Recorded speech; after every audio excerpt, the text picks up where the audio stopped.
Hello students, welcome to Indian online study point. आज हम class 10 के चैप्टर 2 ह्यूमन सिस्टम के पार्ट 6 को पढ़ने जा रहे हैं। पार्ट 5 में हमने ब्लड और उसके टाइप को पढ़ लिया था।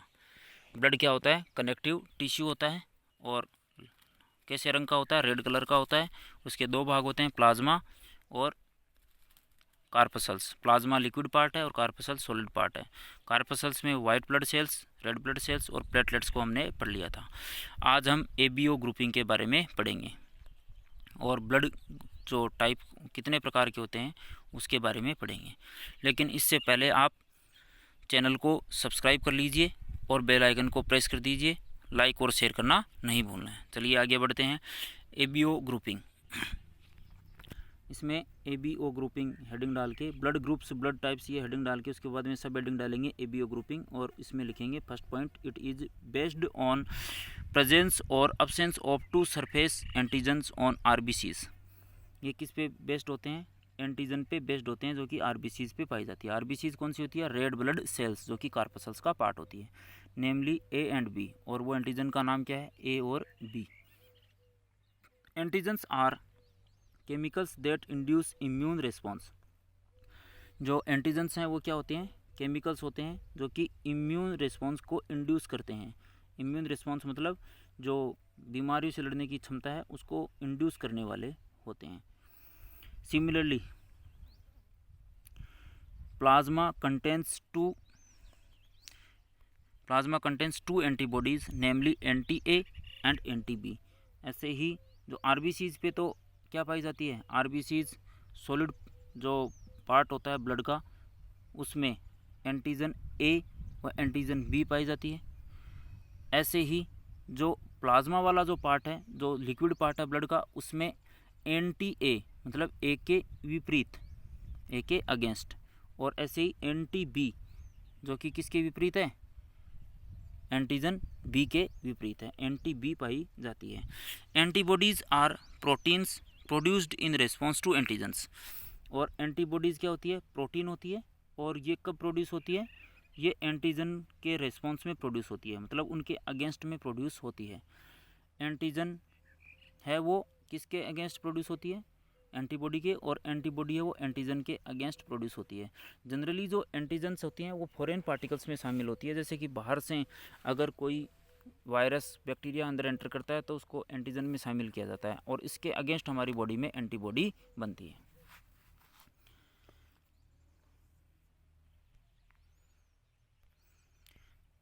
फिर यहाँ करने के बाद में यह टेबल हमें कर लेनी है, क्योंकि ये सारे जो पॉइंट्स हैं इस टेबल में, ये सारे पॉइंट्स हैं ये इस टेबल में क्लियर हो जाएंगे। तो इस टेबल को समझ लेते हैं, इस टेबल को कर लेना है अपन को।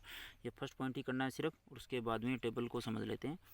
देखिए, ब्लड ग्रुप ए होता है, बी होता है, ए बी और ओ।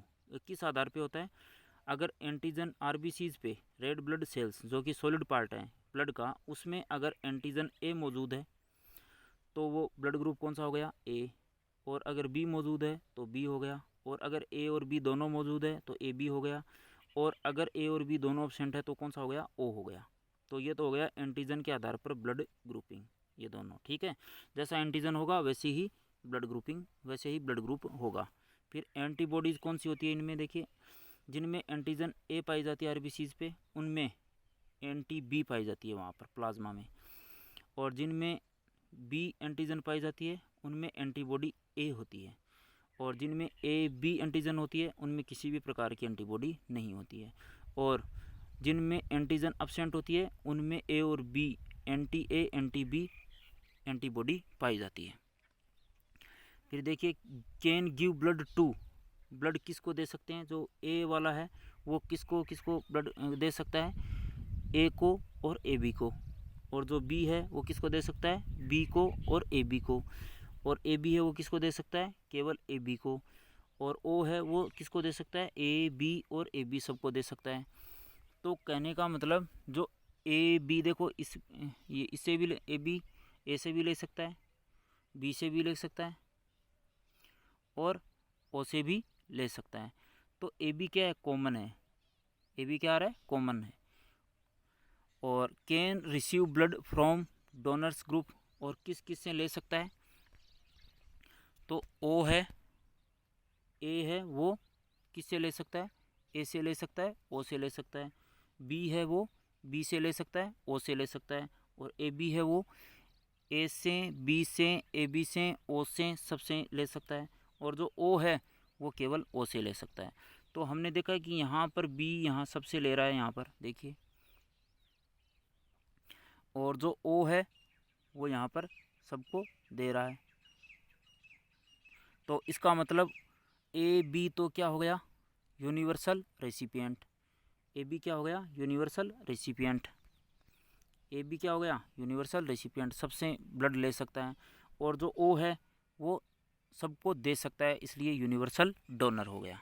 तो इस टेबल को हमने अच्छी तरीके से समझ लिया है कि एंटीजन होती है और एंटीजन कार्पसल्स पे पाई जाती है, एंटीबॉडी होती है और वो एंटीजन के अगेंस्ट होती है, और ये किस में पाई जाती है, प्लाज्मा में पाई जाती है। जिनमें एंटीजन ए होता है उनमें प्लाज्मा के अंदर एंटी बी पाई जाती है, और जिनमें बी होती है एंटीजन उनमें एंटीबॉडी ए पाई जाती है। ठीक है। और ओ को क्या कहते हैं, यूनिवर्सल डोनर, और ए बी को कहते हैं यूनिवर्सल रेसिपिएंट। तो इस टेबल को हमें कंप्लीट कर लेना है और अच्छे तरीके से समझ लेना है। फिर आर एच ग्रुपिंग, जो ए बी जो ब्लड ग्रुप होते हैं उनके अलावा आर एच ग्रुपिंग भी हमारे अंदर होती है। जैसे कि ए है, हमने सुना होगा ए प्लस और ए माइनस, और इसके अलावा देखिए बी पॉजिटिव हमने सुना है, बी पॉजिटिव, बी प्लस और बी माइनस। ऐसे ही A B plus A B minus, O plus O minus, ये भी होते हैं। तो ये माइनस और प्लस क्यों लग रहे हैं इसमें, ये आर एच फैक्टर की वजह से ही लग रहे हैं। किसकी वजह से, आर एच फैक्टर की वजह से लग रहे हैं। तो देखिए rhesus R H factor is another antigen found on the surface of RBC. ये एक और एंटीजन है जो कि आरबीसी की सरफेस पे पाई जाती है, ए और बी के अलावा।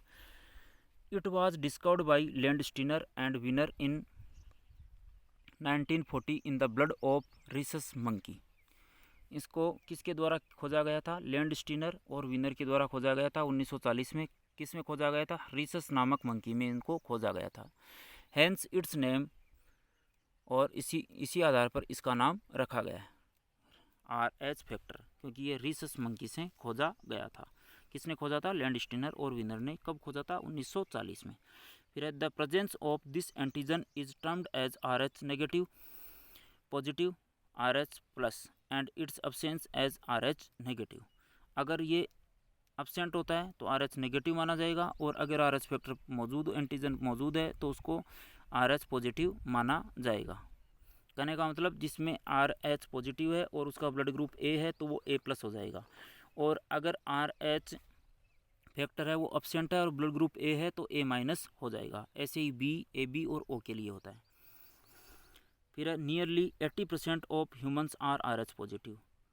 लगभग 80% जो व्यक्ति होते हैं वो आर एच पॉजिटिव होते हैं, उनमें आर एच फैक्टर पाया जाता है। फिर anti R H antibodies are not naturally found. जो एंटी आर एच एंटीबॉडीज़ है वो नेचुरली अकर नहीं होती है। जैसी एंटीजन ए के लिए एंटी बी पाया जाता है, लेकिन इसमें एंटी आर एच एंटीबॉडीज़ नहीं पाए जाते हैं। So R H negative person can receive R H positive blood only once. इसलिए जो आर एच नेगेटिव पर्सन है, जो 20% होते हैं लोग, वो कैसे होते हैं, आर एच नेगेटिव, और 80% आर एच पॉजिटिव होते हैं। तो आर एच नेगेटिव जो 20 है वो आर एच पॉजिटिव ब्लड को एक बार ले सकते हैं। कितनी बार, केवल एक बार। But it causes the development of anti R H antibodies in his blood, और उसके बाद में इनके अगेंस्ट एंटीबॉडी डेवलप हो जाती है। किसके अंदर, जिनमें एंटी आर एच पाया जाता है। एंटी आर एच मतलब जो अगर ये एब्सेंट होता है तो उसे एंटी आर एच में शामिल किया जाता है। Antibodies in his blood, so A second transfusion of are H positive blood causes agglutination. अब जो आर एच नेगेटिव है वो एक बार तो blood group are H positive को ग्रहण कर लेता है, लेकिन दूसरी बार वो आर एच पॉजिटिव ब्लड को ग्रहण नहीं कर पाता है, क्योंकि उसमें बाद में क्या होने लग जाता है, एग्लूटिनेशन हो जाता है, कोएगुलेशन होने लग जाता है, मतलब उनमें गांठ बनने लग जाती है। जैसे दोनों एक दूसरे के कांटेक्ट में आते हैं, RH पॉजिटिव RH नेगेटिव, तो दोनों की जो है जो क्लोटिंग हो जाती है, गांठ बन जाती है, जिससे जो ब्लड ग्रुप है वो ब्लड है वो कैसा हो जाता है, सॉलिड हो जाता है, और वो लिक्विड ना होने की वजह से आगे की तरफ फ्लो नहीं हो पाता है, जिससे खून जमने की वजह से मृत्यु हो सकती है। तो RH पॉजिटिव है वो एक बार ही लिया जा सकता है RH नेगेटिव के द्वारा। फिर therefore RH group should be matched before transfusion, इसलिए ट्रांसफ्यूजन से पहले RH ग्रुप को भी मैच कर लेना चाहिए। उसमें ये देख लेना चाहिए ब्लड ग्रुप A है तो वो नेगेटिव है या फिर पॉजिटिव है, या फिर AB है तो नेगेटिव है या फिर पॉजिटिव है, ऐसे ही O और B के लिए, तो इसको भी चेक करना ज़रूरी है। ब्लड सर्कुलेशन, अब हम बात करते हैं इसकी ब्लड सर्कुलेशन की। देखिए एक फैक्ट और है RH नेगेटिव और पॉजिटिव के बारे में। RH नेगेटिव जो फीमेल होती है वो RH पॉजिटिव वाले मेल से शादी करने के बाद में पहला बच्चा जो होता है उसका वो स्वस्थ होता है, लेकिन दूसरा बच्चा है वो स्वस्थ नहीं होता है, या गर्भ में उसकी मृत्यु हो जाती है। किसकी वजह से? जो RH नेगेटिव है वो RH पॉजिटिव को ग्रहण करने एक बार ही ग्रहण कर पाता है, दूसरी बार ग्रहण करते समय उसमें कोगुलेशन हो जाता है, इससे दूसरे बच्चे की मृत्यु हो जाती है और पहला बच्चा स्वस्थ होता है। इस प्रकार जो बीमारी होती है उसको इरिथ्रोब्लास्टोसिस फेटालिस कहते हैं। क्या कहते हैं? इरिथ्रोब्लास्टोसिस फेटालिस कहा जाता है। देखिए अब ब्लड सर्कुलेशन पढ़ते हैं। ब्लड सर्कुलेशन, इसमें यहाँ पर ब्लड सर्कुलेशन सबसे पहले हेडिंग लिखेंगे, तो इसको फर्स्ट ये यहाँ से स्टार्ट करना है। The transportation of nutrients, gases, waste and other substances from one part of our body to the other part is carried out by blood and is termed as circulation. जो nutrients हैं, gases है, waste है और other जो substances है उनको एक part से बॉडी के दूसरे पार्ट तक पहुँचाया जाता है, इसको क्या कहते हैं? सर्कुलेशन कहा जाता है। फिर द ऑर्गन्स रेस्पॉन्सिबल फॉर, यहाँ से स्टार्ट करेंगे, responsible for the flow of blood and lymph through various parts of the body constitute the circulatory system. और जो कंसिडरेबल जो फ्लो होता है किसका? ब्लड का और लिम्फ का, इन दोनों को मिलाकर ही क्या कहा जाता है? सर्कुलेटरी सिस्टम कहा जाता है। मतलब लिम्फ और ब्लड का जो सर्कुलेशन हो रहा है उसको किस में शामिल किया जाता है? सर्कुलेटरी सिस्टम में शामिल किया जाता है। फिर नेक्स्ट देखिए, इसी के आगे सर्कुलेटरी सिस्टम विच, यहाँ से लगाएंगे, ये इट को हटा देंगे, यहाँ से स्टार्ट करेंगे, इट को हटाकर इसकी इट की जगह क्या लिखेंगे? विच, WHICH, which consists of blood vessels and heart. और जिनमें क्या क्या शामिल होते हैं? ब्लड वेसल शामिल होती है और हार्ट शामिल होते हैं। और ब्लड वेसल्स में आर्टरीज और वेंस, कैपिलरीज शामिल की जाती है। फिर यहाँ से स्टार्ट करेंगे, along with blood our circulatory system also comprises lymph. Blood circulatory system में ब्लड के अलावा लिम्फ को सम्मिलित किया जाता है। लिम्फ कैसा होता है? Lymph is a clear yellowish slightly alkaline coagulable fluid. Lymph है वो क्लियर होता है, साफ होता है, येलोविश होता है, पीले कलर वाला होता है, स्लाइटली एल्केलाइन होता है, मतलब क्षारीय होता है। उसमें इसका नेचर कैसा होता है? बेसिक होता है, मतलब एसिड के जस्ट अगेंस्ट नेचर कैसा होता है? बेसिक। तो इसका नेचर कैसे होता है? स्लाइटली एल्केलाइन होता है, मतलब pH है इसकी 7 से थोड़ी सी ज़्यादा होती है। और ये कोएगुलेबल फ्लूइड है, मतलब इसमें कोएगुलेशन हो सकता है। कंटेनिंग वाइट ब्लड सेल्स, और इनमें क्या पाई जाती है? वाइट ब्लड सेल्स पाई जाती है। इन ए लिक्विड, इसके लिक्विड में क्या पाई जाती है? वाइट ब्लड सेल्स पाई जाती है। इसको ध्यान से देख लेना है। रिजेम्बलिंग ब्लड प्लाज्मा, किसको छोड़कर? ब्लड प्लाज्मा को छोड़कर। तो लिम्फ है वो क्या काम करता है? सर्कुलेशन का ही काम करता है। स्लाइटली एल्केलाइन होता है और येलोविश होता है, पीले कलर वाला होता है, और इसमें वाइट ब्लड सेल्स है वो पाई जाती हैं। फंक्शंस ऑफ लिम्फ, देखिए लिम्फ के क्या क्या कार्य हैं? It is the middle man between blood and tissue. जो टिश्यू है और जो ब्लड है वो उसमें मिडल मैन की तरह काम करता है, बिचौलिए की तरह काम करता है। It carries plasma protein synthesised in liver to the blood. ये प्लाज्मा प्रोटीन को जो कि सिंथेसाइज्ड होती है लीवर में, उसके ब्लड के द्वारा ही क्या किया जाता है, कैरी किया जाता है। ब्लड में किसके, ब्लड के पार्ट के अलावा जो लिम्फ है उसके द्वारा कैरी किया जाता है, किसको, प्रोटीन को। फिर it transport digested fats through lacteals in the intestinal villi, fat soluble vitamins, hormones etcetera. जो लिम्फेटिक वेसल्स हैं, जो कि लैक्टियल्स होती हैं, उनके द्वारा, उनके थ्रू इंटेस्टाइनल विलाई से होते हुए फैट सोल्यूबल विटामिन और हार्मोन्स को ट्रांसपोर्ट किया जाता है, इसके द्वारा, लिम्फ के द्वारा। फिर है it helps in filtration of bacteria and foreign particles, इसके द्वारा जो फिल्ट्रेशन होता है बैक्टीरिया और फॉरेन पार्टिकल का, उनको भी उनका भी क्या किया जाता है, फिल्ट्रेशन किया जाता है, मतलब उनके छानने का काम किया जाता है, उनको अलग करने का काम लिम्फ के द्वारा ही किया जाता है। फिर lymph node produce WBCs, lymph node में क्या पाई जाती है, WBCs पाई जाती है, वाइट ब्लड सेल्स पाई जाती है, जिनको लिम्फोसाइट भी कहते हैं, एंड एंटीबॉडीज़, और इसके साथ में इसमें एंटीबॉडीज़ भी बनती है। मतलब जो लिम्फ है वो जनरली इम्यून सिस्टम के लिए रिस्पॉन्सिबल होती है, जो फॉरेन पार्टिकल्स को फिल्टर करके उनको नष्ट करने का काम करती है। It helps in the defensive mechanism of the body, इसका मतलब जो लिम्फ है वो किसकी तरह वर्क करती है, डिफेंसिव मैकेनिज्म की तरह वर्क करती है हमारी बॉडी के अंदर। फिर देखिए हार्ट किस प्रकार से, हार्ट की स्ट्रक्चर किस प्रकार से होती है। देखिए heart is located in the thoracic cavity, जो छाती वाला भाग होता है उसको थोरेसिक कैविटी कहते हैं, वहाँ पर पाया जाता है। इन बिटवीन द लंग्स, और लंग्स के बीच में होता है। It is slightly tilt to the left, और ये थोड़ा सा किसकी तरफ किसका होता है, कौन सी साइड में, लेफ्ट साइड में किसका हुआ होता है। हार्ट इज मेजोडर्मली डेराइव्ड ऑर्गन्स, जो हार्ट है वो मेजोडर्मली डेराइव्ड होता है। हमारी बॉडी में 3 प्रकार के स्तर पाए जाते हैं, सबसे बाहर एक्टोड्रम, फिर बीच में मेजोड्रम, फिर अंदर एंडोड्रम। जो ये मेजोड्रम वाला पार्ट है, इस मेजोड्रम से क्या बनती है, क्या बनता है, हार्ट बनता है।